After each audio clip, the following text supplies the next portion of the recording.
I blinked against the hospital lights, my throat raw, chest burning, and there it was. A clipboard at my bedside with "Do Not Resuscitate" stamped across the top. My daughter had signed it, calm as a signature on a birthday card. She wouldn't want to suffer, she told the nurse. Suffer. After carrying her through 2 miscarriages, after nursing other people's mothers for 40 years, I was the one she decided to silence. But what she didn't know, while she was planning my exit, I'd already erased her from my will. Permanently. All right, before we dive into this crazy story, do me a favor. Subscribe and tell us where you're watching from. The first thing Margot Lane saw when she came back to herself was the blur of fluorescent light above her, soft and sterile as the hum of a distant hive. Her chest ached when she tried to breathe too deeply, the edges of pain tracing her ribs like invisible wire. The steady rhythm of a heart monitor marked the only proof that she was still tethered to this world. She blinked once, twice, waiting for the room to come into focus. The curtain around her bed was half drawn, filtering light from the corridor. Voices murmured just beyond it, the unmistakable cadence of her daughter's voice, low and clipped, speaking to someone who answered softly. "Yes, she's stable now," Diana was saying. "But we should be realistic. She wouldn't want unnecessary measures." Margot froze. The timbre of that word, unnecessary, made something coil tight inside her. She'd spent 40 years as a nurse, had heard too many families use that tone when they were deciding whether a loved one should keep breathing. The nurse's voice, calm and careful, answered, "We just need the authorization signed." Paper rustled. A pause. "I've already done that," Diana said. Margot's throat constricted. The monitor betrayed her. A faster beeping, sharp and irregular. The nurse peeked in. "Mrs. Lane, you're awake." The woman smiled kindly and adjusted the IV line, pretending not to notice Margot's eyes darting toward the tray at her bedside. There, half folded beneath a clipboard, was a document stamped DNR, Do Not Resuscitate. Her name sat printed at the top. Her name. The nurse, her badge read Tina Morales, RN, noticed the look. "You shouldn't worry about paperwork tonight, Mrs. Lane," she said softly. Her tone had that particular steadiness Margot recognized instantly, the kind nurses used when something wasn't right. Margot's voice came out raw, rasped from oxygen tubing. Who signed that?" Tina hesitated. A brief glance toward the curtain. "Your daughter authorized it," she said quietly. "She told the attending you discussed it before the procedure." Margot stared at her. Her daughter? Diana, who could barely stand to visit when she wasn't in control of the narrative? Diana, who always smiled through her teeth? The pulse in Margot's wrist fluttered beneath the tape of the IV. Tina leaned closer, lowering her voice. "If that's not what you wanted, I'll make sure it's noted." She slipped the form from the tray and tucked it beneath her clipboard. "For now. Just rest. I'll be on until 6. Margot nodded faintly, though rest felt impossible. Her mind began cataloging every detail, the timestamp on the form, the handwriting on the signature line. Her old instincts rose up like muscle memory. Nurses didn't panic, they documented. The curtain shifted. Diana entered, immaculate as ever, tailored blazer over her dress, hair perfectly smoothed back, a faint perfume that smelled like expensive citrus and distance. She smiled as though she were walking into a luncheon, not her mother's ICU room. "Mom," she said brightly, crossing to the bed, "you're awake. Oh, thank God." She clasped Margot's hand between her own, warm but rehearsed. "They said you scared everyone." Margot looked at her daughter's eyes, that soft, pitying gleam that had nothing to do with love. "I suppose I did," she murmured. Her voice had steadied already. She'd learned long ago that silence was stronger than outrage. Diana perched on the edge of the bed. You'll feel better soon. I've already spoken with the doctors. We'll make sure you're comfortable. Comfortable. Another dangerous word. Margot studied her daughter's face. Flawless. Unreadable. But for the faintest twitch at the corner of her mouth when she lied. It was the same expression she'd worn when she was a teenager caught sneaking out, or a woman caught cheating the truth out of a contract. Always pretending the world bent politely in her direction. "Did you sign something for me?" Margot asked, careful to keep her tone mild. Diana's smile widened just enough. "Just some hospital routine things. You were sedated. They needed someone to make a few decisions." She patted Margot's hand. "You know I've got you." Tina reappeared at the doorway, clipboard against her chest. For a second, her eyes met Margot's. A subtle flicker of warning. Then she nodded once and disappeared down the hall. Margot turned her gaze back to her daughter, every breath measured, every thought sharp as glass. "Of course," she said finally, her voice calm. "I know you do." The heart monitor slowed to its steady rhythm again, though the room felt colder now, the air heavy with a truth she couldn't yet name.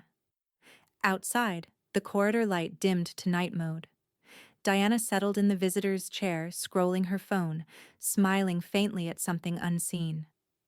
Margot closed her eyes, not from exhaustion, but calculation. Somewhere deep in her chest, beneath the ache and the wires, a quiet promise began to form, something stronger than breath. Morning came in slow gray light, spilling through the blinds and laying soft stripes across the hospital sheets. Margot Lane sat propped against a mountain of pillows, the oxygen cannula now gone, her hair brushed back by a nurse with practiced gentleness. The machines had been rolled away, leaving only the quiet pulse of the room and the faint scent of antiseptic. Her strength was returning, inch by inch, though she made sure not to show too much of it when the doctors passed through. In her lifetime, she learned the value of appearing fragile. It bought time. And privacy. When the door clicked shut after the morning rounds, Margot reached for her phone on the rolling tray. Her hands still trembled, but her mind was sharp as a scalpel. She opened her contacts and tapped a name she hadn't called in months. The screen flickered, then filled with the familiar face of Tom Barlow, silver-haired, steady-eyed, and exactly the kind of man who still wore a tie even when working from home. "Margot," he said softly, his tone half relief, half reprimand. "You're supposed to be resting." "Rest is for the unprepared," she rasped, voice rough but sure. "Tell me something, Tom. Is the new will still active?" He leaned closer to his screen, lowering his voice. "Yes. You signed it last April, remember? Everything's in place. And Diana was removed cleanly. There's no contest clause. Airtight." Margot let out a slow, controlled breath. "Good. I just wanted to make sure." Tom frowned. "Why? Did something happen?" She glanced toward the door, where footsteps echoed faintly down the corridor. "Nothing I can't handle," she said. "But I'd appreciate you keeping your phone close for a few days." Tom's expression softened. "You always were 3 steps ahead of everyone else. And yet somehow," she murmured, "they still try to catch up." Before Tom could reply, the door opened. Margot turned the phone slightly away, lowering her voice. "I'll call you later." Tom nodded once, understanding the code between them. "Be careful," he said, before the call ended. In walked Brent Willis, tall, broad-shouldered, and wearing the smug confidence of a man who'd never been told no. His leather jacket still carried the smell of rain and cologne that cost too much for someone who didn't pay his own bills. "Well, look who's sitting up already," he said, his grin wide and patronizing. "You're tougher than the doctor said." Margot smiled faintly. Old habit. Brent leaned against the window ledge, arms crossed. "Diana's just parking the car. She wanted me to come ahead, make sure you're comfortable." There it was again. comfortable. The word had followed her since yesterday like a ghost. She studied him carefully. The casual stance, the restless fingers tapping his sleeve, the glint of calculation in his eyes. The man wasn't here to comfort anyone. He was taking inventory. "Kind of you to check on me," she said. "I didn't know I warranted such attention." He chuckled. "You're family, or close enough anyway." "Close enough," she echoed. "That must be convenient." Before Brent could answer, the door opened again. Diana swept in with a paper cup of coffee and a bright, managerial smile that didn't reach her eyes. Her heels clicked lightly against the tile. "Mom, you look wonderful," she said, leaning down to adjust Margot's pillows with exaggerated care. "I told the nurses you'd bounce back fast. You always do." Her voice was honeyed, her movements rehearsed. All for show. Margot let her fuss, expression neutral. Brent watched the exchange like someone observing a negotiation he thought he was winning. He reached into his jacket pocket and pulled out a small gift bag, glossy, with a tissue paper flourish. "Diana picked this out for you." Inside was a silk scarf, tasteful and impersonal. Margot unfolded it carefully, her fingers brushing the price tag still tucked in the corner. She smiled. "It's beautiful." "Glad you like it," Diana said, too quickly. Margot looked between the two of them, Diana standing a little too straight, Brent smiling a little too easily. She could feel the unspoken tension between them, the quiet anticipation of a future they thought was already secured. And for the first time in months, Margot felt a flicker of something that wasn't anger or fear. It was satisfaction. The private kind that came from knowing she held every card, and they didn't even realize they'd been dealt out of the game. Brent leaned closer, voice casual. "So, when you're home again, we should talk about simplifying things for you. Finances, property, all that complicated paperwork." Diana nodded eagerly. "We can make everything easier for you, Mom." Margot gave a small laugh that sounded like a cough. "You know, I've already simplified quite a bit.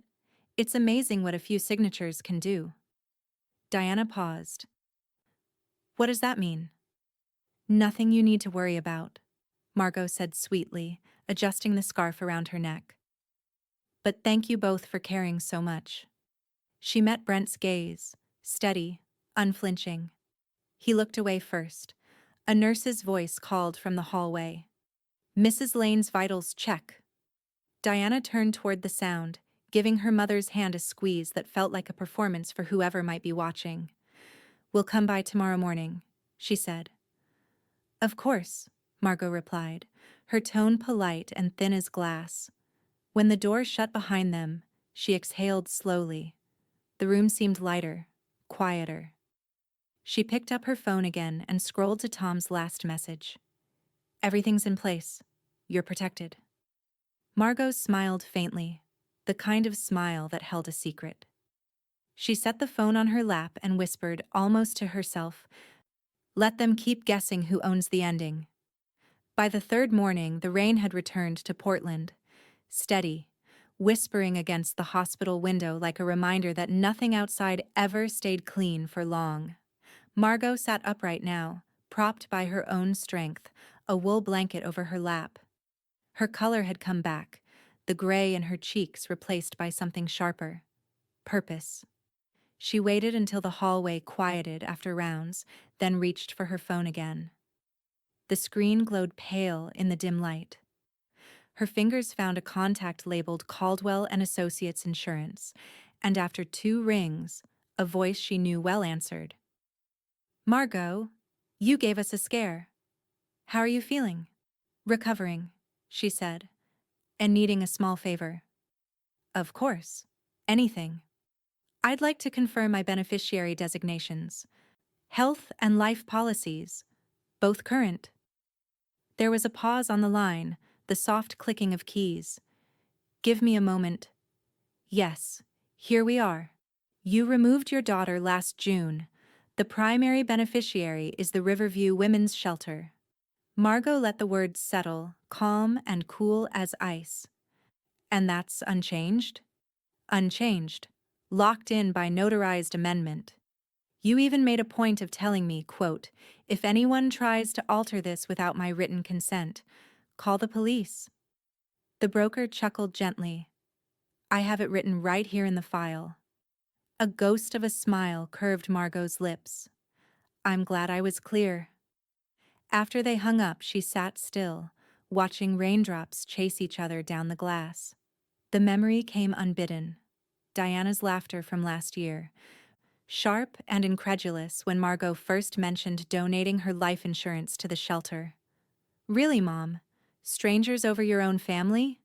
They're women starting over, Margot had replied. Some of them don't have family. Well, that's their problem, Diana had said, tossing her hair, her diamond studs catching the kitchen light. At the time, Margot had simply turned back to her tea.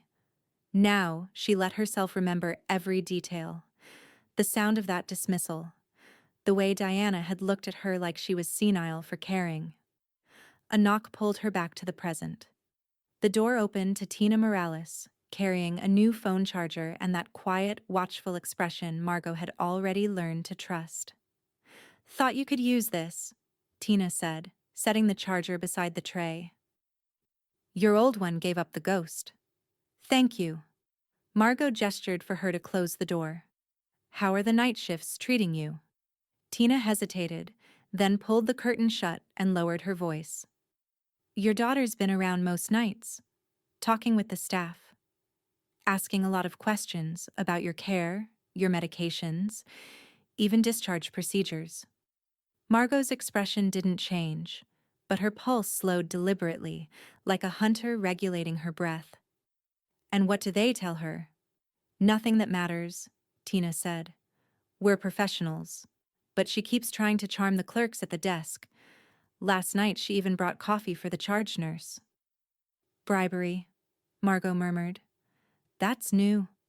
Tina smirked faintly. She doesn't realize we compare notes. Don't worry, Mrs. Lane. She's not getting anywhere. I'm not worried, Margot said.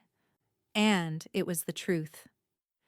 I just like to know what story she's spinning. Tina nodded once, tucking her clipboard under her arm. You always did keep better records than the doctors. After Tina left, the rain deepened, a steady percussion against the glass. Margot powered her phone back on, the charger blinking to life. For a few minutes she scrolled through her messages, deleting half-hearted get-well-soon texts from acquaintances who'd read about her illness on Diana's curated social feed. A knock came again. Lighter this time. Familiar. Ella Griffin poked her head through the doorway, damp from the weather and wrapped in her old blue raincoat. Her gray hair was frizzing around her face, her expression equal parts affection and fury. Good Lord, woman, Ella said, bustling in. I had to hear from your neighbor's neighbor that you were in the hospital. Your daughter didn't think I needed to know. Margot raised an eyebrow. That sounds deliberate. Ella set down a brown paper bag that smelled like muffins. She's circling like a vulture, you know. I saw her outside your house 2 nights ago, talking to that boyfriend of hers. Looked like they were taking stock of the place. Margot smiled thinly, tearing a corner off a muffin. She's circling the wrong body. Ella barked a laugh. That's my girl. Then, softer. You sure you're ready for this game she's playing? I started it years ago, Margot said, glancing toward the window. She just never realized the rules weren't in her favor. They sat in silence for a moment. The kind of silence that only old friends could share, weighted with memory and mutual understanding. Ella reached over, squeezing Margot's hand. You let me know when you're ready to come home. I'll be there before you can blink. I know, Margot said. Her eyes softened. You always are. Nothing that matters, Tina said. We're professionals. But she keeps trying to charm the clerks at the desk. Last night she even brought coffee for the charge nurse. Bribery, Margot murmured. That's new. Tina smirked faintly. She doesn't realize we compare notes. Don't worry, Mrs. Lane. She's not getting anywhere. I'm not worried, Margot said, and it was the truth. I just like to know what story she's spinning. Tina nodded once, tucking her clipboard under her arm. You always did keep better records than the doctors. After Tina left, the rain deepened, a steady percussion against the glass. Margot powered her phone back on, the charger blinking to life. For a few minutes she scrolled through her messages, deleting half-hearted get-well-soon texts from acquaintances who'd read about her illness on Diana's curated social feed. A knock came again, lighter this time, familiar. Ella Griffin poked her head through the doorway, damp from the weather and wrapped in her old blue raincoat. Her gray hair was frizzing around her face, her expression equal parts affection and fury. Good Lord, woman, Ella said, bustling in. I had to hear from your neighbor's neighbor that you were in the hospital. Your daughter didn't think I needed to know. Margot raised an eyebrow. That sounds deliberate? Ella set down a brown paper bag that smelled like muffins. She's circling like a vulture, you know. I saw her outside your house 2 nights ago, talking to that boyfriend of hers. Looked like they were taking stock of the place. Margot smiled thinly, tearing a corner off a muffin. She's circling the wrong body. Ella barked a laugh. That's my girl. Then softer. You sure you're ready for this game she's playing? I started it years ago, Margot said, glancing toward the window. She just never realized the rules weren't in her favor. They sat in silence for a moment, the kind of silence that only old friends could share, weighted with memory and mutual understanding. Ella reached over, squeezing Margot's hand. You let me know when you're ready to come home. I'll be there before you can blink. I know, Margot said. Her eyes softened. You always are. After Ella left, Margot looked down at the bag of muffins, at the crumbs dusting her blanket. Then she glanced toward her phone, the call log still open to Caldwell and Associates. Her mind, methodical as ever, began lining up what came next. Documents, signatures, timing. From the hallway came faint laughter, Diana's, unmistakable even through walls. Margot turned her head toward the sound, eyes narrowing, every trace of warmth gone from her face. She whispered, almost gently, let her keep laughing. She's still standing on my rug, and I'm the one pulling it. By Monday, the color had returned to Margot Lane's face, and with it, her defiance. She'd ditched the hospital gown for a loose cardigan, the kind she used to wear during long night shifts decades ago. The staff had begun to joke that she was healing faster than the paperwork could catch up. Inside, though, Margot wasn't joking. Every regained muscle, every step down the corridor was a calculated declaration. I am not done. By Wednesday, she was walking the ICU loop twice a day, IV stand in tow like a reluctant dance partner. The nurses clapped quietly as she passed, except Tina, who only gave her a knowing nod, the kind of respect one veteran gave another. When Margot returned to her room that afternoon, Diana was already there, cross-legged in the visitor's chair, a glossy stack of brochures fanned out across her lap. Mom, she chirped too brightly, you're a superstar. The nurses say you might go home next week. Margot adjusted her glasses, lowering herself into the chair by the window. So they tell me. Diana reached for one of the pamphlets. That's actually why I wanted to catch you. I've been doing a little research, just in case recovery takes longer than you expect. The brochure was for Silver Pines Home Care, all soft lighting and smiling aides in pastel scrubs. Another one read, Empathy in every visit. Margot flipped through them silently, each page more sterile than the last. These are expensive, she said flatly. Oh, you don't need to worry about that, Diana said quickly, smoothing her hair. We'll figure it out. Brent's already been talking to some people about how to streamline your finances. You know, make things easier. Margot's eyes flicked up at the phrase, but she let it pass. Streamline, hmm? Diana smiled, that public relations smile she'd perfected for open houses and client lunches. He's great with paperwork. He says the power of attorney you set up years ago is probably out of date anyway. We should— Brent, Margot interrupted softly, is not my attorney. I didn't mean— I know what you meant, Margot said, her voice even. She closed the brochure and set it neatly aside. You mean to make things easier? The silence between them thickened until the heart monitor's soft beeps seemed to fill the air.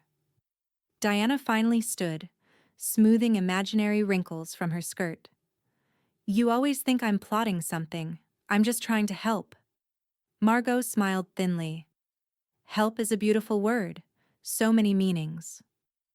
Just then, the door opened and Brent appeared, holding 2 iced coffees and wearing a grin that bordered on smirk.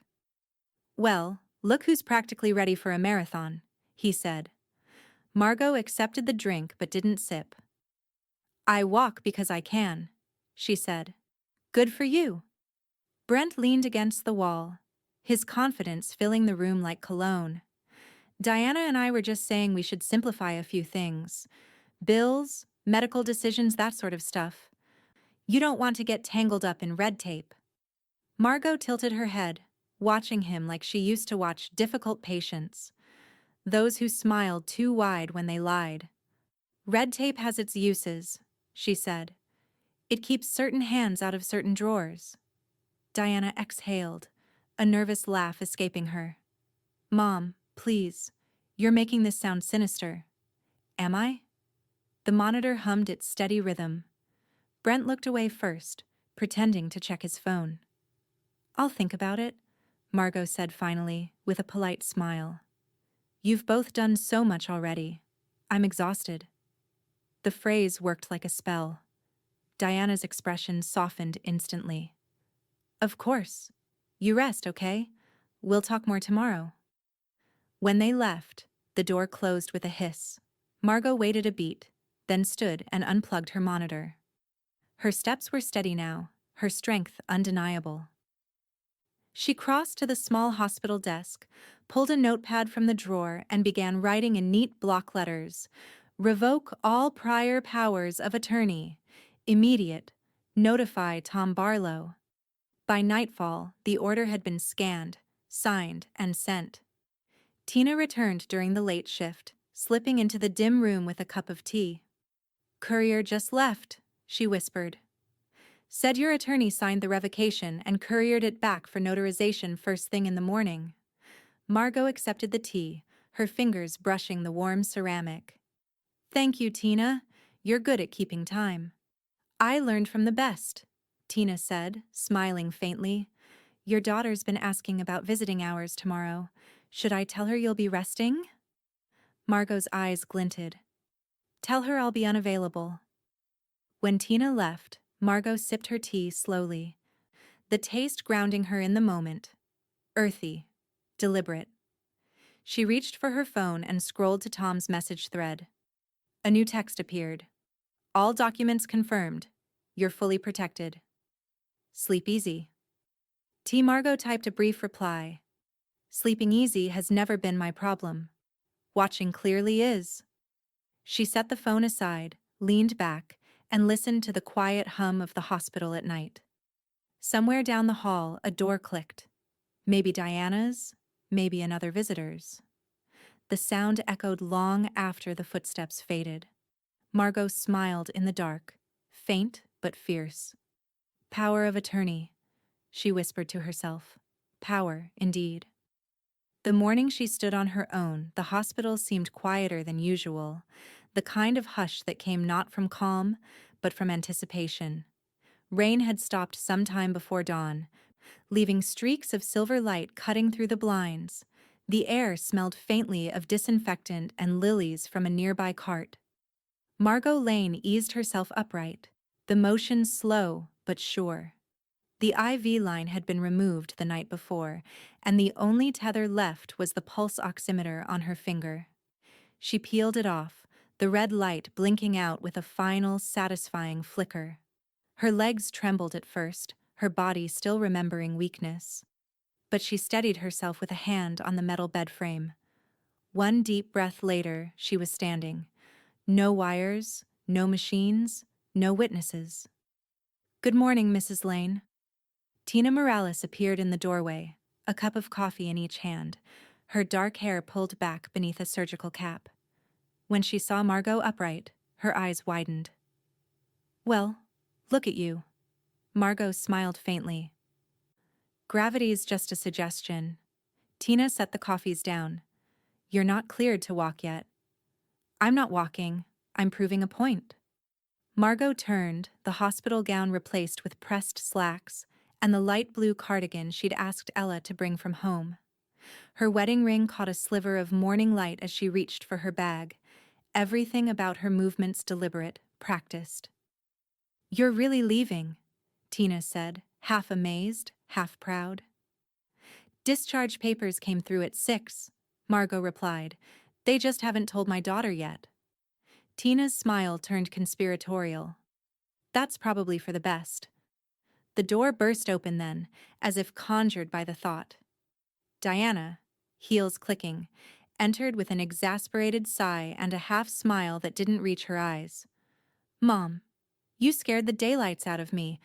They said you were up." She stopped mid-sentence when she saw Margot fully dressed, steady, composed. "You're standing?" Margot lifted her chin, her expression calm. "I told you I heal quickly."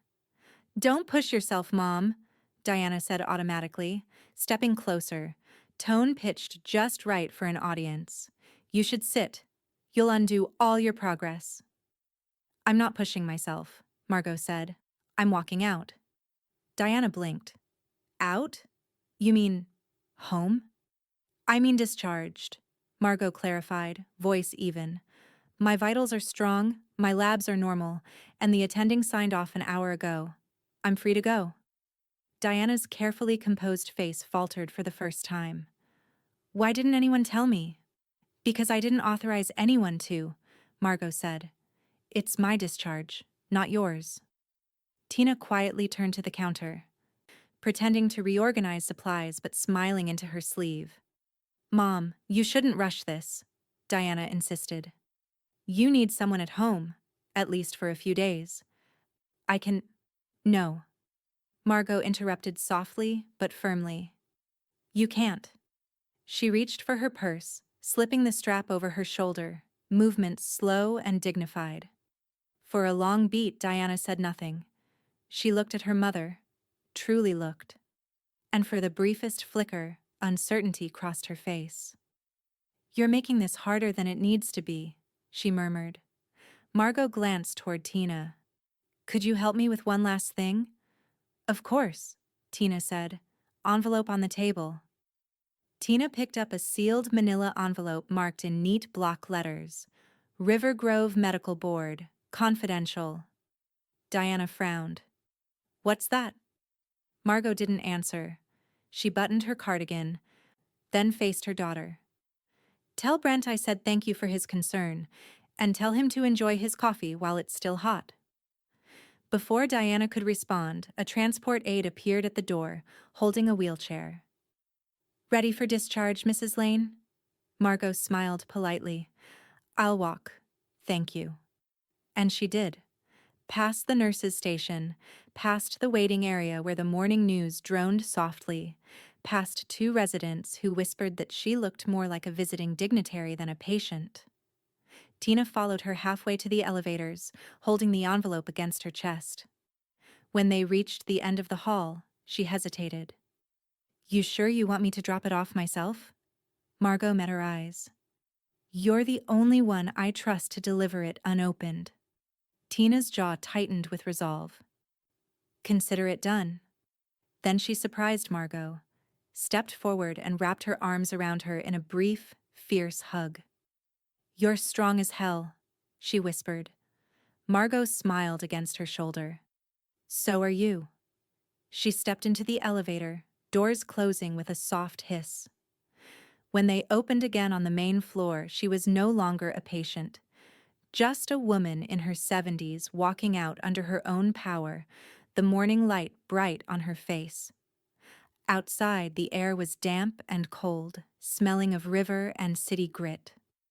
She drew it in like oxygen for the soul. A car pulled up, Ella's sedan, punctual as ever. Margot climbed in without looking back. Upstairs, minutes later, the elevator dinged open again. Diana stepped out, a bouquet of silver balloons in one hand, her phone in the other. "Hi, I'm here for Margot Lane," she said brightly to the nurse at the desk. The nurse blinked. "Mrs. Lane? She checked out 20 minutes ago." The balloons bumped gently against the ceiling tiles as Diana froze. "Did she leave anything?" she asked, voice thin. The nurse gestured toward the counter. "Just this envelope. Said it was official." Diana reached for it, but Tina's hand landed firmly over the seal. "I'm sorry," Tina said, her smile polite but immovable. "This one's not for you." By Thursday, Margot Lane was home. Not the home of soft landings and sentiment, but the house she'd built with her husband 50 years ago, wood-framed and stubborn against Portland's damp winds. The smell of cedar oil lingered in the halls, and the ticking of the old wall clock filled the silence like a heartbeat. Ella Griffin had stocked the fridge, replaced the sheets, and set the kettle to boil before Margot even reached her chair by the window. It was the same spot she used to sit during long winter nights. A nurse with aching hands, a mother trying to forgive too much. Now she sat there again, only the forgiving part was gone. Her laptop sat open on the coffee table. The subject line on the screen read, Receipt confirmed, River Grove Medical Review Board. The reply was brief, bureaucratic, but powerful. Your formal complaint has been received and escalated for immediate internal investigation. Tina had delivered it exactly as promised, and the system had done what Margot knew it must: preserve itself through scrutiny. She leaned back in her chair, the rain tracing new paths down the window glass. For the first time since her illness, she let herself exhale without fear of what might come next. Still, peace wasn't her goal. Control was. She opened a browser tab and began typing, Oregon Real Estate Licensing Lookup. The state's professional database appeared, as familiar to her as a patient chart. In the search bar, she typed Brent Willis. A moment later, his record appeared. Active license, disciplinary review pending. Her mouth curved into a slow, deliberate smile. She clicked through the complaint history, noting prior allegations. Unethical inducement, client coercion. Nothing proven, nothing public. Yet. Her cursor hovered over the Report Misconduct button longer than a heartbeat. Not yet, she told herself. Let the first domino fall before pushing the second. Still at it? Ella's voice floated in from the doorway, accompanied by the smell of chamomile tea. Always, Margot said. Ella set a mug beside her. You'd think retirement meant rest, not retribution. Margot chuckled. I worked 40 years cleaning up other people's mistakes. Seems fair I clean up my own family's. Ella eased into the chair across from her, eyeing the open laptop. You're digging again, aren't you? Just confirming facts, Margot said. Facts about your daughter's snake of a boyfriend? Margot's smile didn't falter. Among other things. Ella blew on her tea. Well, if you're doing spring cleaning, I brought something that might help. From her tote, she pulled 2 thick photo albums, the kind with yellowed pages and peeling corners. Margot hesitated. She hadn't looked at those in years. I figured, Ella said gently, if you're cutting ties, maybe start where they're knotted. For a while, the 2 women worked in quiet rhythm, the kettle whistling faintly in the background. The first album was from Diana's childhood. Birthdays, school recitals, lake trips. Margot's face appeared in nearly every frame, younger, patient, unguarded. Ella flipped a page and paused at a picture of Diana's college graduation. "You look proud there." "I was," Margot said. She carefully lifted the photo, slid it free, and placed it face down on the table. "I still am, just not of the woman she became." One by one, they removed the photos that no longer belonged, slipping them into an old shoebox. By the time they were done, only images of Margot, her husband, and friends remained. The life she'd built before money and entitlement had rewritten her daughter. When the last photo was gone, Ella exhaled softly. "You really mean to erase her?" "Not erase," Margot said, closing the album. "Just stop pretending she's still the center of the picture." Her laptop chimed again. A message from Tom Barlow appeared on screen. "Deed transfer complete. Non-profit recorded as new co-owner of property. We'll send documents for your records." Margot read it twice, then clicked her pen and began writing a new line in her notebook.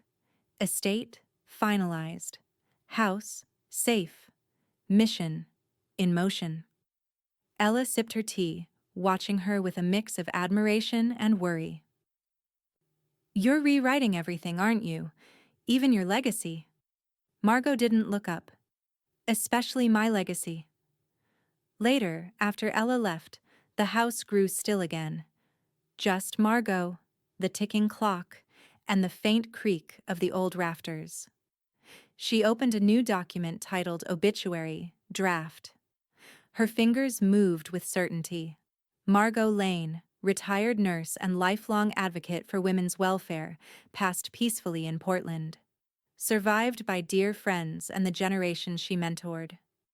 She stopped, considered, then hit delete on the word family.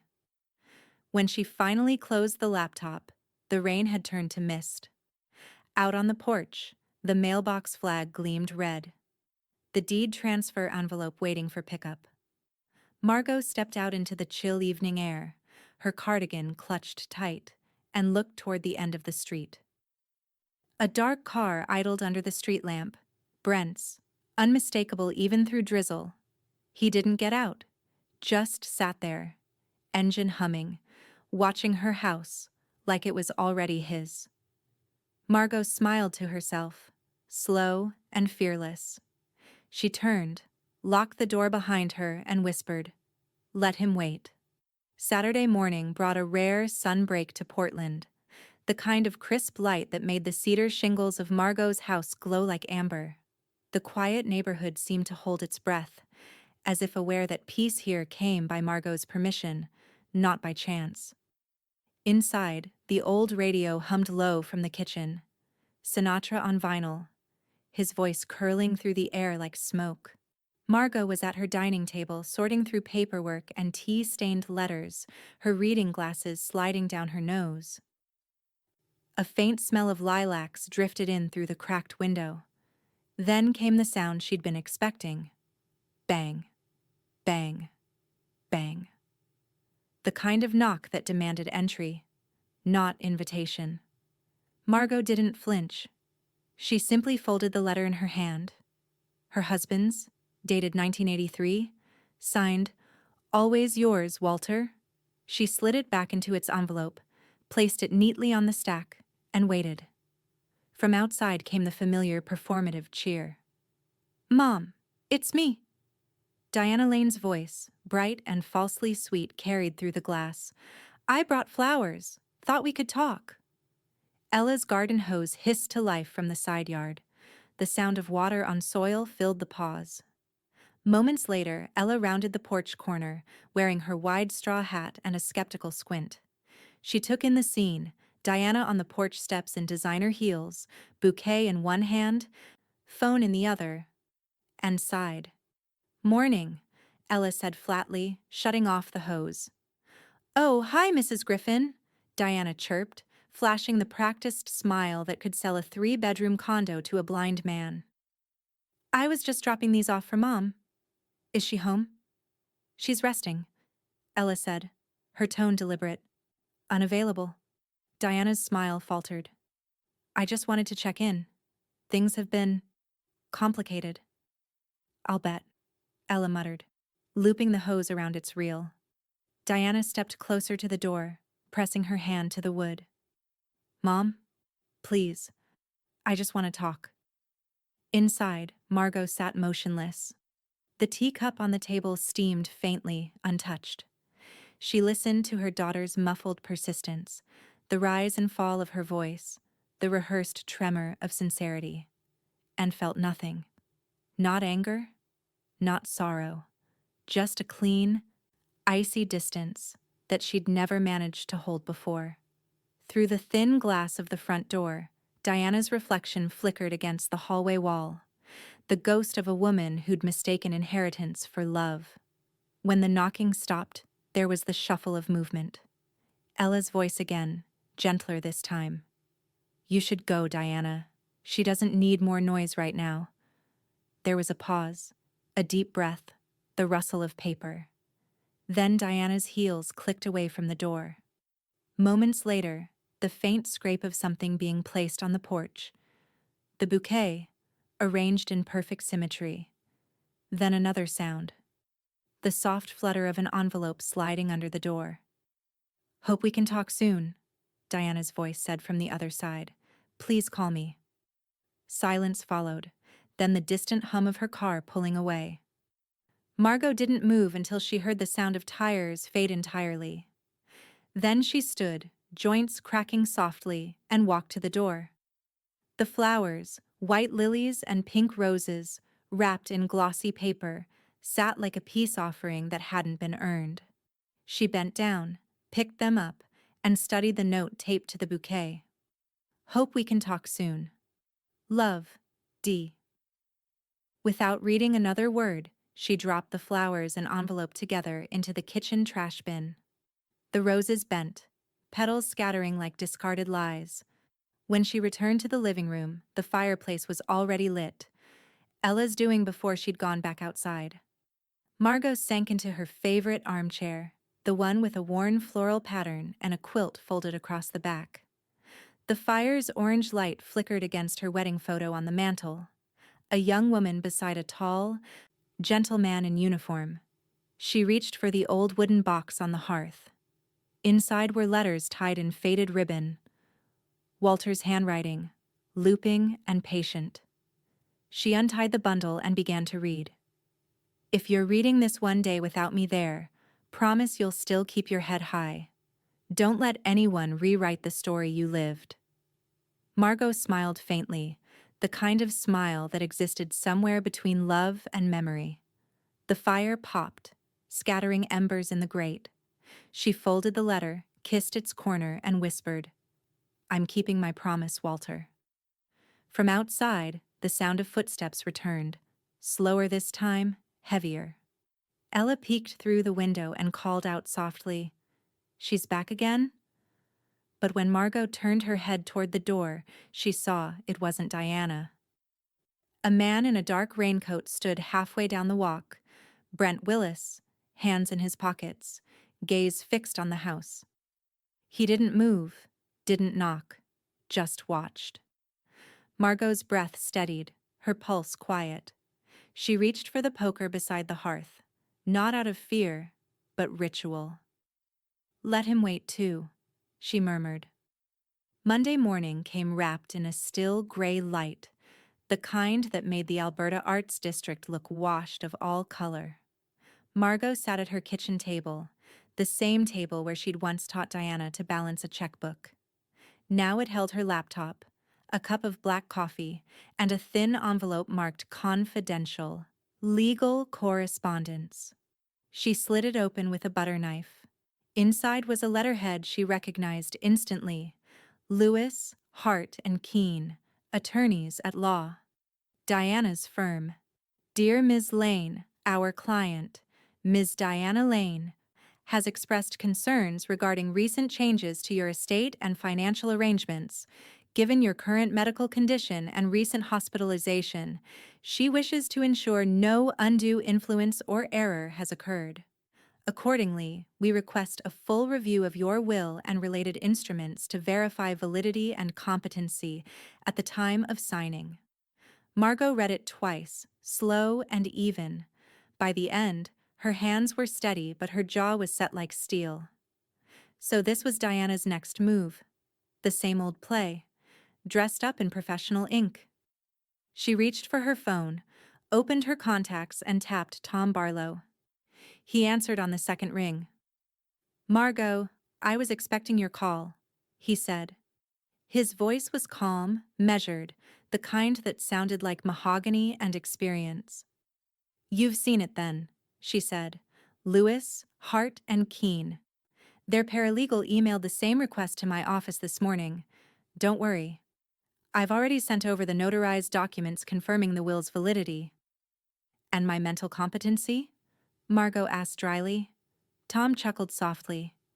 "You passed the cognitive test better than I did. I included that in the packet." "Good." She sipped her coffee. "I assume she won't take the hint?" "Not likely. But legally she's cornered. Every document is sealed, time-stamped, and filed. She can protest all she wants. She can't change the law." Margot allowed herself a quiet exhale. She's grasping at ghosts now. "Ghosts don't scare you, Margot." "No," she said. "But they tend to haunt the guilty." Before she could hang up, a new email notification appeared on her screen. The subject line made her lips twitch. From Diana Lane. Subject: "This is elder abuse." Margot opened it. The text was short, venom disguised as concern. "I can't believe you're letting that lawyer manipulate you. None of this is fair. You've always trusted me, and now you're cutting me out of everything. This isn't you. This is cruel. This is abuse." Her fingers hovered over the keyboard for a long moment. Then she began to type. To Diana Lane. Subject: Elder abuse. Let's define that. Abuse is authorizing a do not resuscitate order for someone who never consented. Abuse is asking a nurse when a signature will take effect. Abuse is pretending love while you calculate the clock. I've attached screenshots of your messages to the hospital staff. Consider this my rebuttal.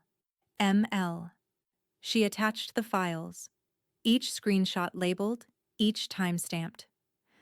The thread included one line that still made her chest tighten when she read it. If she's going downhill anyway, better to sign now than later. Margot hit send. The click sounded final. A few minutes later, her phone rang again. Tom's voice came through, lower this time. "You sent the screenshots?" "Yes." "I'll include them in the response packet. She won't be able to claim ignorance or confusion anymore.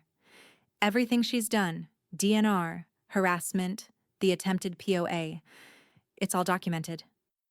"Good," Margot said, her tone even. "Make sure the packet's airtight." "It already is." After they hung up, Margot closed her laptop and walked to the living room window. Outside, the afternoon light had turned the street to silver, the puddles reflecting the skeletons of maple trees. Across the street, a familiar car idled again. Brent's. He sat behind the wheel, phone to his ear, face tight with irritation. When his eyes lifted toward the house, Margot was already staring back. He looked away first. The satisfaction was quiet, but it pulsed through her veins like heat. Behind her, Ella's voice called from the kitchen. "You want more coffee, or is that one enough to fuel your next strike?" Margot smiled faintly. "Just enough," she said. Ella stepped into the doorway, holding a dish towel. "You think she'll back down now?" "No," Margot said, returning to her chair. "But every time she pushes, she puts another nail in her own coffin." She reached for her planner and drew a neat line through a note that read, "Estate, unresolved." Beside it, she wrote a single word, "Done." The sound of an incoming message broke the quiet again. Margot opened it and read the new subject line. Another from Diana. "You think you've won? You haven't seen what's coming." Margot didn't reply. She simply saved the message, tagged it evidence, and closed the laptop. Outside, thunder rolled low across the Willamette. By the time the storm passed, Portland had returned to its habitual gray, the kind that blurred reflections in puddles and made secrets linger longer in the air. Margot Lane adjusted the brim of her hat as she moved through the Alberta Farmers Market, her cane tapping lightly on wet pavement. It had become her quiet ritual, Saturday mornings among people who once knew her only as Nurse Lane, the woman who'd patched their kids' scrapes and volunteered at the blood drive. Now, they stopped her for a different reason. "Mrs. Lane," a voice called from the berry stall. It was June Wallace, who'd lived 3 houses down for 20 years. She approached with a hesitant smile, holding a bag of cherries. "I saw, well, everything online. I just wanted to say, we always wondered why Diana was so cold to you. Guess we know now." Margot gave a small, polite smile. "People show their true temperature eventually." June hesitated. "I hope you're okay." "I'm better than okay," Margot said. "I'm upright, walking, and my coffee still tastes the same. That's more than enough." June nodded, her eyes bright with quiet admiration. Around them, the hum of the market carried on, the clatter of crates, the hiss of espresso machines, the chatter of other neighbors pretending not to eavesdrop. Down the aisle, Margot caught sight of Diana. Her daughter stood near the artisan bread stand, sunglasses on despite the clouds, pretending to browse loaves she wasn't going to buy. The conversation around her had a subtle gap. People stepping slightly aside, smiles dimming as she passed. The social temperature had shifted. News traveled fast in a community like this, and sympathy had a short shelf life when deceit was involved. Diana turned her head, their eyes meeting across the row of flowers and produce. For a moment, Margot saw something raw flicker in her daughter's face. Not guilt, not regret, but panic dressed up as poise. She looked away first. "Guess the queen's out of followers?"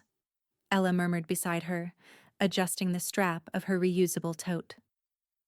"Let her walk among the people," Margot said dryly. "They remember more than she does."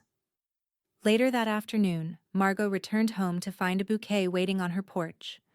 This time, not from Diana, but from Helen McCarthy, a retired ICU nurse she hadn't seen in years. The card tucked inside was short and heartfelt. "For the nurse who taught me what integrity looks like. Some of us still remember." Margot set the flowers in water, the scent of white freesia filling the kitchen. For a moment, her throat tightened, not from pain, but recognition. The good things, she realized, had outlived the bad. Her phone buzzed on the counter. A new email from Tom Barlow. Subject: Public statement finalized. Margot. As discussed, the press release is out. The inheritance will be redirected equally to 4 causes: the Women's Shelter, the Nursing Scholarship Fund, the Hospice Foundation, and the Neighborhood Clinic. All formal filings completed. I'll send printed copies for your records." She smiled, typing back a simple reply. "Perfect. Let the truth circulate." A few hours later, Ella came by with a newspaper tucked under her arm. "You've seen this?" she said, laying it flat on the kitchen table. The lifestyle section featured an Instagram screenshot, Diana's of course. The caption read, "Some parents just can't forgive success. Sad to see family turn cruel." Ungrateful? Ah, blood isn't loyalty. Underneath, the comment section was barren. No likes, no defense, just digital silence. Ella whistled. "You could hear the crickets from here to Beaverton." Margot sipped her tea. "That's the sound of credibility dying." As evening settled, the rain returned, soft, persistent. In a high-rise across the river, Diana sat on the edge of her couch, scrolling through the same post. Her face was lit blue by the phone screen. "Maybe we sue again," Brent said from across the room, pacing. "Defamation, fraud, something. We can still win." Diana didn't look up. "We've already lost," she said quietly. Her voice carried a tremor that wasn't grief. It was realization. Brent scoffed. You're giving up? No, she said, setting the phone down. She's not fighting anymore. She's documenting. And that's worse. He stared at her, confused. What does that mean? It means she's building a record. Before he could reply, her phone buzzed, a number she didn't recognize. The caller ID read River Grove Medical Administration. She hesitated, then declined the call. Across town, in her cozy craftsman home, Margot's phone lit up with the same name. She answered on the first ring. Tina. The nurse's voice was steady but low. Mrs. Lane, I thought you'd want to know. The hospital board has officially opened an internal investigation into Diana's DNR authorization. They found irregularities in her paperwork and the timestamps. Margot sat back, her pulse slow, controlled. So they're finally looking in the right direction. Yes, ma'am, and from what I'm hearing, it's not going to go well for her. A quiet beat passed. Then Margot said, Let the truth take its time. It always walks faster than a lie. Tina's voice softened. You did the right thing, Margot. I usually do, Margot replied, glancing out the window at the soft rain. Eventually. The email from River Grove came early Tuesday morning, official, sterile, and heavy with bureaucratic politeness. Subject, request for statement, internal review, DNR authorization. Case, ASH RM 4321, Mrs. Lane, the River Grove Medical Board, requests your written statement regarding the Do Not Resuscitate order dated March 18th. Please confirm the circumstances surrounding authorization and your consent status at that time. Margot read it once, twice. Her pulse didn't change. The air outside her window was pale with fog, the kind that softened the city into a ghost version of itself. She reached for her mug, took a slow sip, and whispered, Right on time. At River Grove, the administrative boardroom smelled faintly of copier toner and overripe coffee. A dozen faces sat around the polished table: doctors, legal officers, compliance staff. The hospital's HR director read from a report, while the others watched a projected copy of the DNR form on the wall. Signature obtained March 18th, 11:43 p.m., she said. Filed under patient Margot Lane. Signed by family proxy, Diana Lane. Authorization under review for procedural inconsistency. A silence stretched, broken only by the clicking of the projector fan. Mrs. Lane, the compliance officer said, Did you provide verbal consent to your daughter for this authorization? Margot sat upright, every inch the professional she'd once been. Her voice didn't waver. No, I did not. I was unconscious following a sedative administered at 10:58 that night. My attending nurse can verify that I was not alert or communicative. The officer nodded, jotting notes. And you did not sign any advance directive authorizing your daughter as medical proxy? My previous proxy was revoked 2 years ago, Margot said.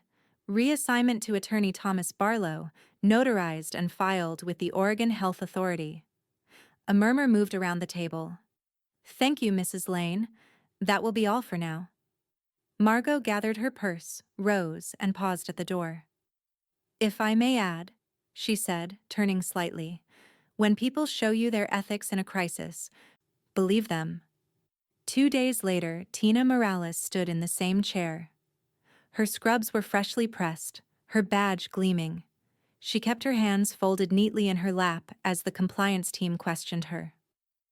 You were on shift that evening? Yes, sir. Did Ms. Diana Lane discuss the DNR with you or any other staff? Tina nodded once. She approached me and 2 other nurses outside the ICU doors around 11:15.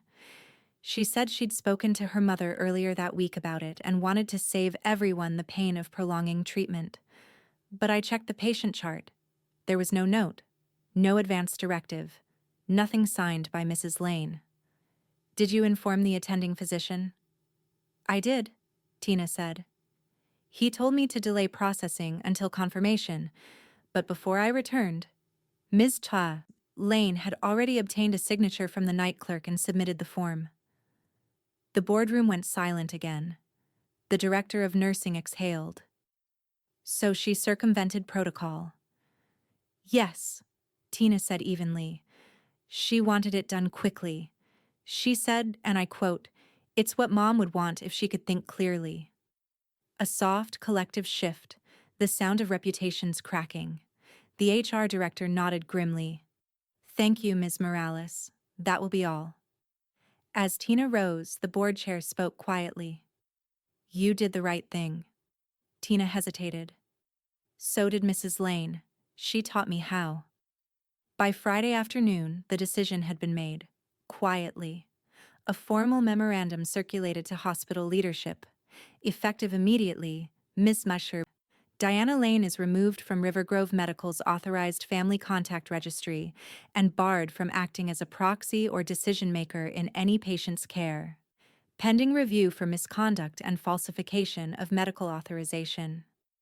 Margot received the news via email, followed by a brief call from the compliance officer. "Mrs. Lane, the board thanks you for your cooperation. The investigation is closed." "Closed," she repeated softly. "I'll take that." After hanging up, she poured herself a small glass of sherry, Walter's favorite brand, and carried it to the window. Outside, dusk fell slow over the Willamette, turning the river bronze and the sky violet gray. She raised the glass in a silent toast. To earned endings. Across town, in Diana's Pearl District condo, the air was thick with tension. Brent paced the hardwood floors, his phone pressed to his ear, voice sharp. "They can't just blacklist you. You didn't even do anything illegal." Diana sat on the edge of the couch, motionless, eyes fixed on the screen of her laptop. The River Grove email opened before her. The words, "barred from decision-making authority," glowed back like a scarlet stamp. "I told you," she said finally, her voice hollow. "Mom doesn't fight in public. She fights in paperwork." Brent threw up his hands. "Then we fight back. We'll find a new lawyer, sue for defamation again, get—" "No." She cut him off. "You don't get it. It's done. She doesn't have to lift a finger now. Every system I tried to use, she's turned them against me." He stared at her, incredulous. "You're seriously giving up?" "I'm not giving up." Her eyes lifted to him, cold and exhausted. "I'm realizing you were part of the problem." For a moment, Brent's jaw worked wordlessly, then he grabbed his jacket. "You know what?" he said. "You and your mother deserve each other." The door slammed behind him, rattling the picture frames. Diana sat still, the silence settling like dust. She reached for her phone, scrolled through missed calls, unread messages, then finally to one marked "Mom." Her thumb hovered over it for a long time before she set the phone down again. Across the river, Margot's phone vibrated once more. It was a text from Tom. "Diana's been officially sanctioned. Hospital confirmed. You've won this round." Margot typed her reply slowly, a faint smile on her lips. "It's not about winning, Tom. It's about accuracy."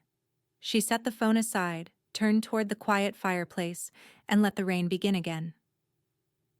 By Thursday afternoon, the clouds over Portland had turned the color of wet cement, and Diana Lane's apartment looked like a set piece for damage control.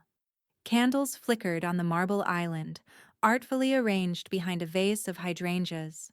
Her laptop was open to a draft titled, "When Parents Turn Cruel, My Story." Across from her, a young woman adjusted her phone tripod. Lila Carson, a lifestyle blogger with a pastel aesthetic and 80,000 followers, smiled warmly while checking her mic levels. "We'll just talk like girlfriends," she said. "You tell your truth. I'll handle the framing." Diana nodded, smoothing her hair, every gesture rehearsed. "Perfect." The camera light blinked red.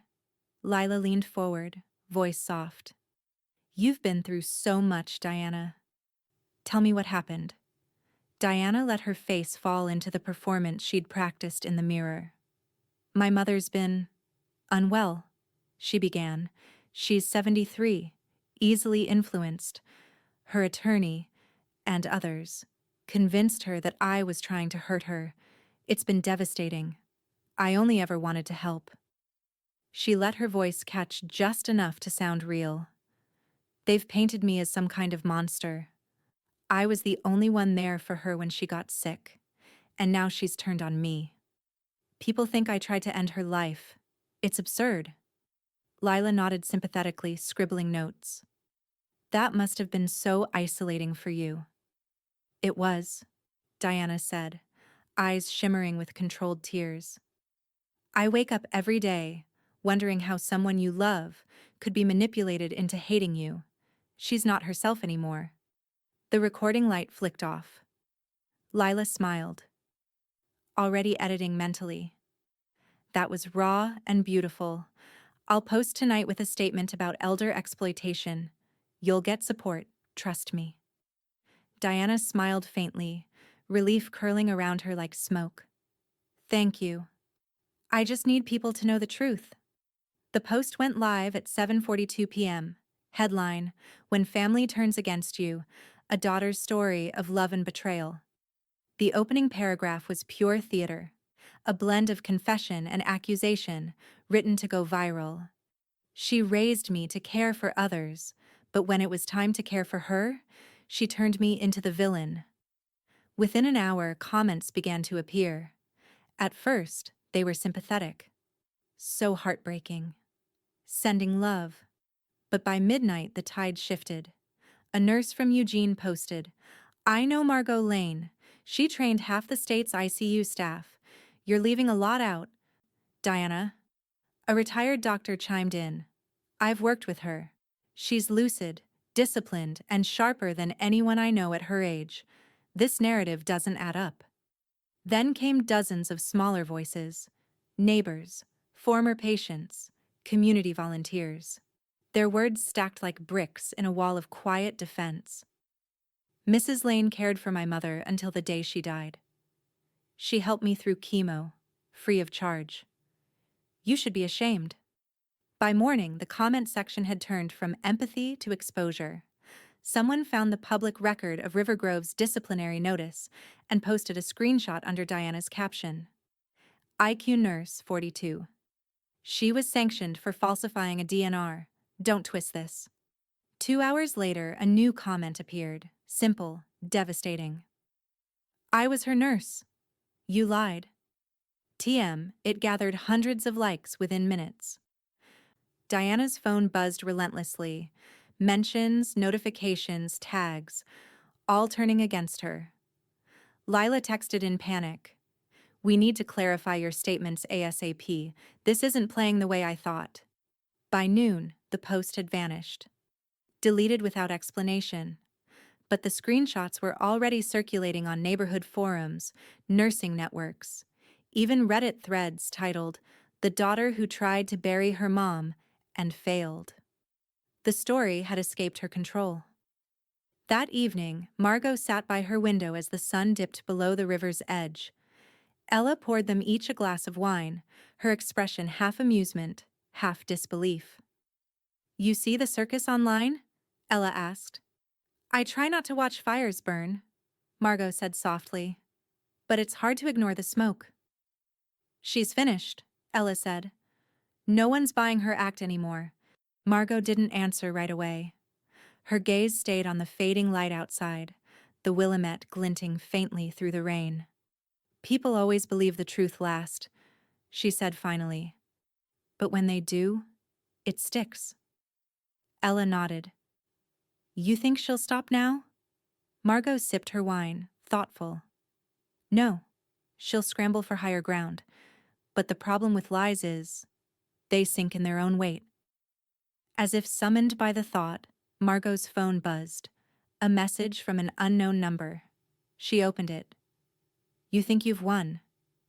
But you're not the only one who can tell a story. No name, just the text. And a link. She clicked it once, curiosity winning over caution. A new blog page loaded, The Real Margot Lane, What She Doesn't Want You to Know. Her pulse didn't quicken, but her eyes hardened.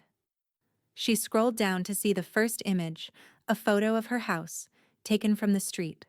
The knock came on a Tuesday afternoon, soft and measured, not the kind that demanded entry, but the kind that asked permission. Margot Lane looked up from her crossword, the day's sunlight spilling through her kitchen window in fractured gold. When she opened the door, the woman standing there wasn't one of the curious neighbors or gossip-hungry strangers who sometimes drifted past her porch.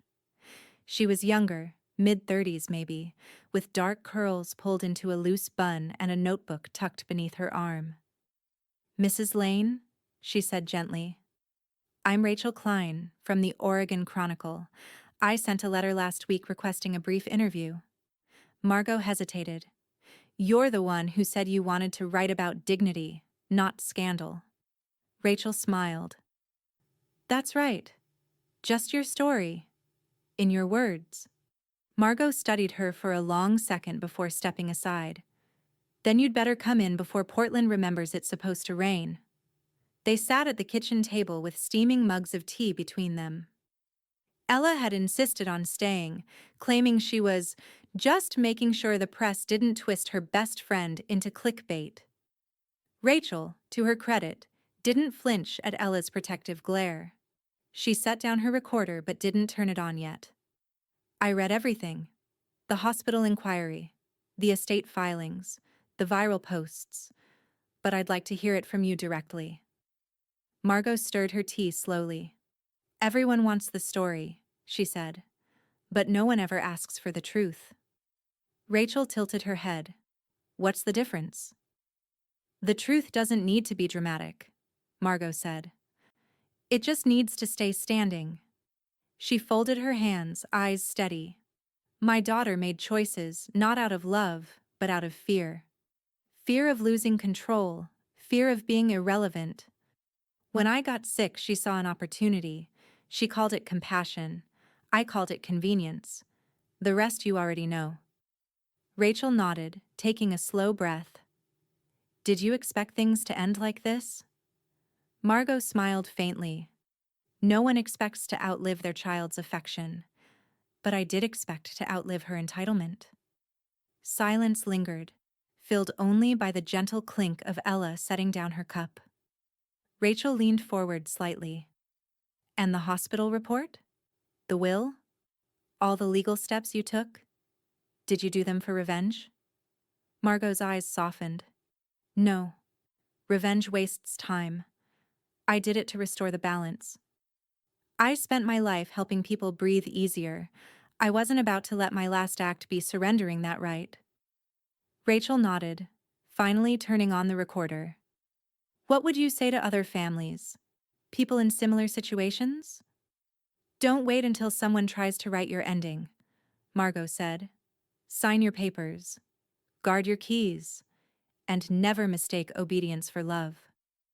The article was published 2 weeks later under the headline, "A Nurse's Final Boundaries: How One Woman Redefined Care and Control." It wasn't sensational. It was steady.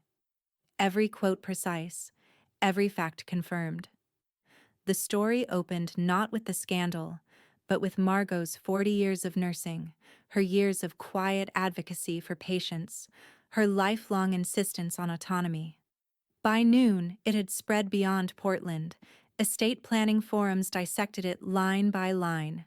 Financial advisors referenced it in webinars about elder exploitation. Nursing associations praised it as the article that put ethics back on the map. And Diana Lane, who had once framed herself as a victim, became a case study. "A modern warning in inheritance psychology," one blogger wrote. Margot didn't gloat. She didn't even post the link. But the letters started coming. Stacks of envelopes, handwritten and folded with care, began arriving each morning. "You reminded me to update my will. Thank you for speaking what I couldn't say to my own son. You made me feel seen." Margot read each one by the fire, her heart full and steady. One letter came from a name she didn't recognize at first, Lila Carson, the lifestyle blogger who had interviewed Diana. The note was short, apologetic. I believed her. I'm sorry. You deserved better. Margot folded the letter carefully and tucked it into Walter's box of keepsakes. Better came eventually, she murmured. That evening, Ella came by carrying a framed print of the article. The headline sat beneath a black and white photo of Margot at her kitchen window, the same one Rachel had quietly taken before leaving. Ella set it on the counter, glass gleaming in the lamplight. It belongs here, she said. Margot smiled. You're turning my kitchen into a museum. A museum of survival, Ella corrected. Don't argue with me. Margot laughed, then reached out to touch the frame. Maybe survival deserves a little wall space? The clock ticked softly behind them. Outside, the first drops of rain tapped against the glass, a steady Portland rhythm. Margot poured them both fresh tea, the kind that filled the room with lavender and quiet strength. But as she set the kettle down, the mail slot clattered.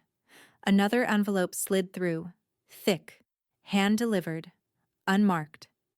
Ella frowned. More fan mail? Margot picked it up, weighed it in her hand. The paper was heavy, the ink on the front freshly smudged. From the office of Attorney Lewis, Hart and Keene, Diana's firm. She met Ella's gaze, eyes narrowing. Looks like my daughter's found another way to keep talking. The cafe smelled of roasted beans and rain-soaked wool, that damp Portland perfume that clung to every conversation. Margot Lane sat by the window at a small corner table, her posture composed, her scarf immaculate, the soft light from the overcast morning settling on her face like deliberate stage lighting. She'd chosen the spot carefully, public enough for safety, quiet enough for confrontation. Two elderly men read newspapers nearby, and the barista hummed along to a Nina Simone record. Everything felt normal, which was exactly how Margot wanted it. At 10:02 a.m., Diana Lane arrived. She looked smaller than Margot remembered, thinner, pale, eyes swollen beneath oversized sunglasses. She scanned the cafe before spotting her mother.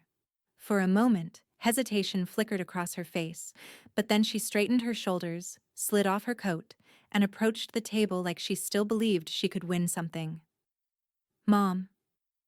Diana, Margot said evenly, stirring her tea. You're late. Diana gave a weak laugh. Traffic. They sat in silence for several beats. Diana ordered a cappuccino she wouldn't drink. Her hands trembled slightly as she set her phone face down on the table, screen buzzing with unread messages. Margot watched her carefully, eyes calm but unblinking. You wanted to talk, so talk. Diana's composure cracked instantly. Tears welled in her eyes, mascara threatening to smudge. You ruined me, she said, voice trembling. Every client I had has either canceled or ghosted me. My firm put me on leave. People whisper about me in grocery stores. Margot tilted her head slightly, voice measured. I didn't ruin you, Diana. You did that on your own. Diana shook her head, desperate now. You didn't have to go public. You could have stopped the article. You could have... I didn't write it, Margot said. I just told the truth. Others decided it was worth printing. Her daughter's lips parted, then closed again. She leaned forward, voice breaking. I'm still your child. Doesn't that mean anything? Margot took a slow sip of her tea. It means everything, she said softly. That's why I warned you. Again and again. Diana wiped her eyes, anger flickering behind the tears. You've always loved making me feel small. No, Margot said, setting her cup down. You've always mistaken accountability for cruelty. The words hung between them like smoke. After a long silence, Margot reached into her leather handbag and withdrew a cream-colored envelope, thick with papers. She slid it across the table with deliberate calm. What's this? Diana asked warily. A record, Margot said. Diana hesitated before opening it. Inside was a typed letter, followed by printed screenshots and official copies. The DNR authorization, her late-night texts to the nurses, notarized documents, the estate filings, all in chronological order, precise and damning. The letter on top began, "To my daughter, Diana, this isn't revenge, it's record. So you can never claim you didn't understand what you did." Diana's breath hitched. "You've been saving this?" Margot nodded once. "Every lie leaves paperwork. I just organized it." For a moment, the cafe's noise dimmed, the clatter of dishes and low music fading beneath the sound of Diana's quiet, uneven breaths. Finally, Diana whispered, "Can I ever get back in the will?" Margot's eyes met hers, unflinching. There is no door left to open. Diana recoiled slightly, as if struck. "You're really done with me." "I'm done being your target," Margot said, "but you'll always be my reminder of what happens when someone trades conscience for convenience." Tears streamed freely now. Diana's voice cracked. "You think this feels good for you? Watching me fall apart?" Margot shook her head slowly. "No, it feels necessary." She reached into her bag once more and drew out a second item. A framed document, its edges gold-trimmed, the ink still crisp and immaculate. She set it down gently between them. Diana stared at it, realization dawning. "That's the will," Margot finished. "Signed, witnessed, filed, final." Inside the frame, beneath the embossed seal, her daughter's name was nowhere to be found. The beneficiaries were the same four causes Tom had arranged weeks ago. Diana's shoulders slumped. She reached out a trembling hand but stopped short of touching the frame. Margot's voice softened, but only slightly. "You thought you could outmaneuver me, but you forgot what I spent 40 years doing. I know how systems work, and how people hide inside them. You tried to turn paperwork into a weapon. I turned it into proof." Diana looked at her through wet lashes. "What do I do now?" Margot sighed, standing.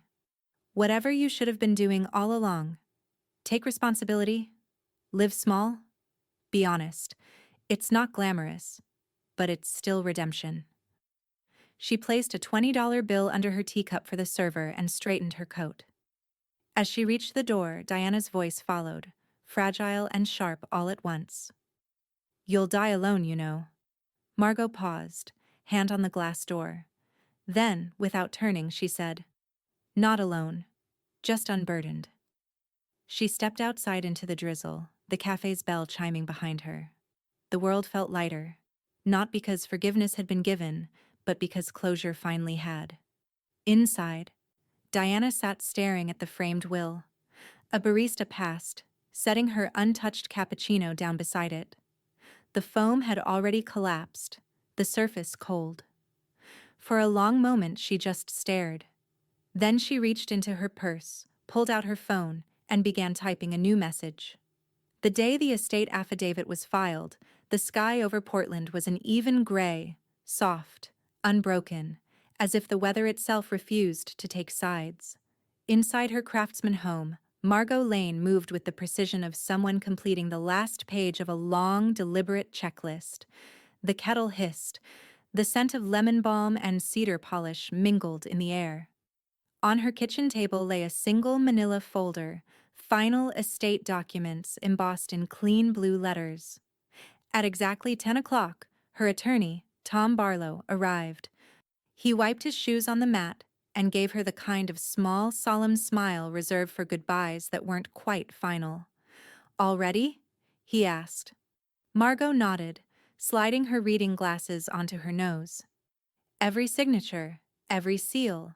She can appeal all she wants. There's nothing left to overturn." Tom opened the folder, reviewed the pages, then drew a steady line with his pen on the last signature field. "Once this affidavit is filed," he said, "it becomes a matter of public record. Anyone can see it, including her." Margot smiled faintly. "Good. Let her read the truth for once." As the pen lifted from paper, the room filled with a quiet sense of permanence. Tom exhaled, satisfied, and closed the folder.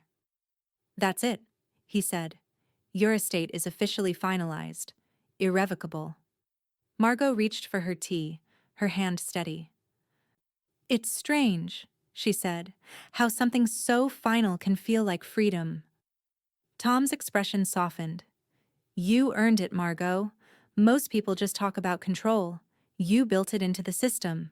She chuckled. "Habit of a nurse. Everything documented. Every risk minimized." The doorbell rang then, sharp, insistent. Tom frowned. "Expecting anyone?" Margot stood, crossing to the window before answering. On the porch stood Diana, her hair damp from the rain, one hand gripping the railing like it might steady her. "I'll handle it," Margot said quietly. Diana didn't wait for an invitation. She stepped inside the moment the door opened, her voice already shaking. "This is still about that photo, that form, that misunderstanding." Margot regarded her evenly. "Misunderstanding?" Diana nodded furiously, eyes rimmed red. "Yes, I made a mistake. I thought I was doing what you wanted. You've turned it into a public execution. People think I tried to kill you, Mom. That's not fair." Margot's tone remained calm, almost tender. "You made your choice at my bedside, Diana. When you signed that form without my consent, you weren't confused. You were impatient." Diana's voice cracked. "You don't know what it's like. Watching you fade, thinking every day could be the last. I panicked." "No," Margot said softly. "You planned." The words landed like a scalpel, sharp, precise, leaving no visible blood but cutting deep. Diana covered her face, trembling. "I didn't mean to lose everything. You're my mother." Margot glanced toward the table where Tom stood silently, the affidavit folder in his hands. "And I am your last witness," she said. "Every lie you told is on record. Every truth you buried is unearthed." Tom cleared his throat gently. "Ms. Lane, we've just filed the final affidavit. Your mother's estate is closed, permanently. There's no longer a legal avenue for dispute." Diana froze. "You're lying." He shook his head. "You can check the registry yourself." For a moment she looked as if she might scream, then just deflated. The fight draining out of her like air from a punctured balloon. "You've taken everything from me," she whispered. Margot's voice softened. "I gave you everything once. You mistook it for a debt." Diana turned toward the door, shoulders trembling. "You'll regret this." Margot's tone was final, quiet as a prayer. "No, I won't." When the door shut behind her, the silence that followed felt cleaner. A silence scrubbed of chaos. A silence Margot had earned. That weekend, the Riverview Women's Shelter held its donor ceremony, a modest affair in a converted church hall that smelled of coffee and paint. A brass plaque unveiled at the front read, "The Margot Lane Empowerment Fund, restoring voices, one woman at a time." When they called her to speak, Margot kept it brief. "I spent a career helping others breathe again," she said. "This fund is just a continuation of that. A promise that no woman should ever have her choices taken from her." Applause rippled through the small crowd. Tina Morales hugged her afterward, whispering, "You did it, Margot. You rewrote the ending." "Not yet," Margot said, smiling. "But I'm close." Back home that evening, Ella was already in the yard, kneeling in the damp soil along the walkway. "Thought I'd plant a little color," Ella said, patting down the earth. "Tulips. The pink ones you like." Margot bent down beside her, the air rich with rain and loam. "They'll bloom in spring," she said softly. "New things always do." Inside, the house was warm, filled with soft lamplight. Margot opened the china cabinet and carefully lifted her wedding set. The delicate ivory plates trimmed in gold, the ones she and Walter had saved months to buy. She boxed them neatly and labeled the package in her neat cursive, "Donation. Single Mothers Program, Portland Community Center." When she sealed the tape, she exhaled. Not in sadness, but in release. Later that night, as she sipped her tea by the fire, her phone buzzed. A new message from Tom. "Public record now live. Estate affidavit confirmed by state registry. Congratulations, Margot. It's officially yours, forever." She smiled, looking toward the framed article on her wall. A Nurse's Final Boundaries. The firelight danced across the glass, flickering like a pulse. She thought she heard footsteps outside. Faint, wet against the porch. But when she looked, there was nothing. Only the tulip bulbs, newly buried, waiting for their moment to rise. The morning broke in quiet gold, the kind of soft Portland light that made the river shimmer like old glass. Margot Lane stood at the edge of the Willamette Trail, her breath visible in the cool air, a folded letter in her gloved hand. The paper had grown soft from how often she'd read it. Walter's last one, written decades earlier. The ink faded, but his words, eternal. If you ever find yourself alone, remember, you built a life that mattered. You don't need anyone's permission to finish it with grace. She smiled faintly, tears slipping down despite herself. The river murmured against its banks, steady, patient, like time itself forgiving her for everything she'd endured. A jogger passed, nodding in polite recognition. The city was waking up. Cyclists crossing the bridge, the distant clang of the streetcar bell, gulls cutting through low fog. For the first time in a long while, Margot felt the rhythm of life without the pulse of conflict beneath it. She tucked the letter into her coat pocket and began walking, her steps even and measured, as if each one erased another remnant of the past. Her next stop was River Grove Medical Center. The automatic doors hissed open, releasing the familiar scent of antiseptic and lemon cleaner. She hadn't been here since the board inquiry, but the place looked lighter now. Or maybe she did. Down the main hallway, a new wing had been unveiled, the Margot Lane Rehabilitation Unit. The plaque gleamed bronze against white tile, her name etched beside the inscription, "In honor of compassion that refused to surrender." Tina Morales appeared beside her, still in her scrubs, her smile wide and unguarded. "I told them you'd come see it when you were ready," she said. Margot reached out, tracing the letters of her own name. "It feels strange," she murmured, "seeing yourself carved into permanence." "You earned it," Tina said. "This wing exists because you refuse to let silence win." They stood together for a moment, the hum of monitors and footsteps fading into the background.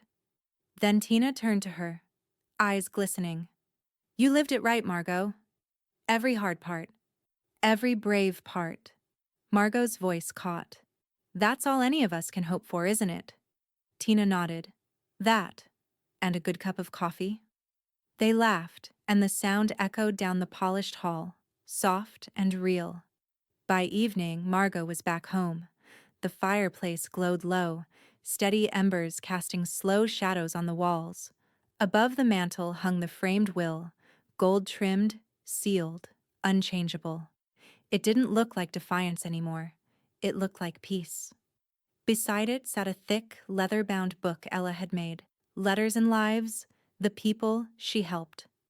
Inside were printed copies of emails, cards, and handwritten notes from patients, nurses, strangers.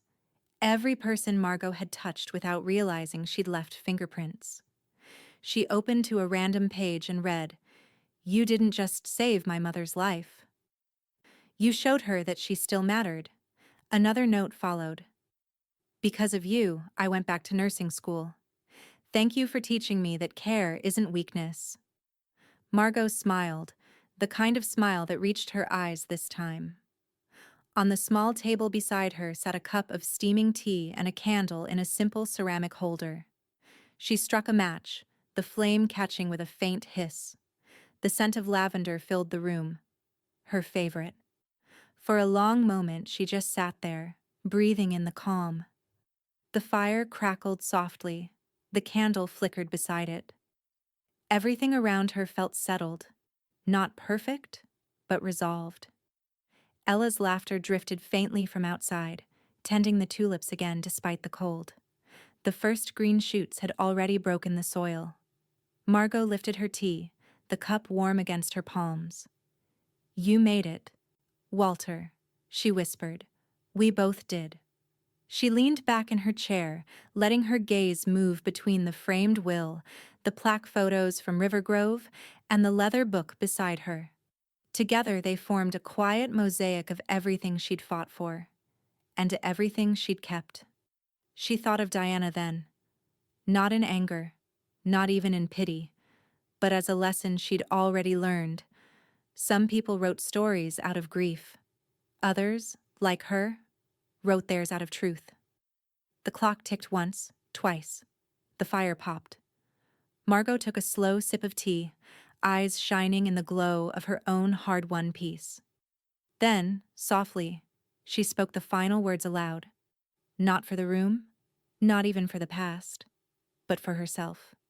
"She wrote my ending, but I signed off the story."